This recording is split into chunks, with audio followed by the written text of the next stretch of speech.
আজকের এত সুন্দর রোদ বেরিয়েছে, ভাবলাম আমার শাড়িগুলো আরেকবার রোদে বার করে দিই। আর একবার কেন বললাম সেই কারণটা নয় একটু পরেই বলছি। তার আগে আজকের ওয়েদারটা একবার দেখো, এত সুন্দর ওয়েদার। এবার মনে হচ্ছে যে না, হ্যাঁ, পুজো পুজো পুজো আসছে। আর রাত পোহালেই বলতে গেলে কাল পরশু পুজো। তাই ভাবলাম আর সময় নেই।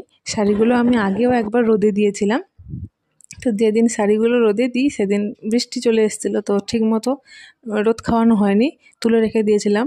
যেমনই তুলে রেখেছিলাম সেই অবস্থায় পড়েছিল কয়েকদিন। ভাবলাম আর একদিন যদি রোদ হয় ভালোভাবে, তাহলে শাড়িগুলো ভালোভাবে রোদ খাওয়াবো। তো সূর্য মামা আমার কথা শুনেছে। কয়েকদিন টানা বন্যার পরে আজকের ফাইনালি রোদ উঠেছে, এত সুন্দর রোদ উঠেছে।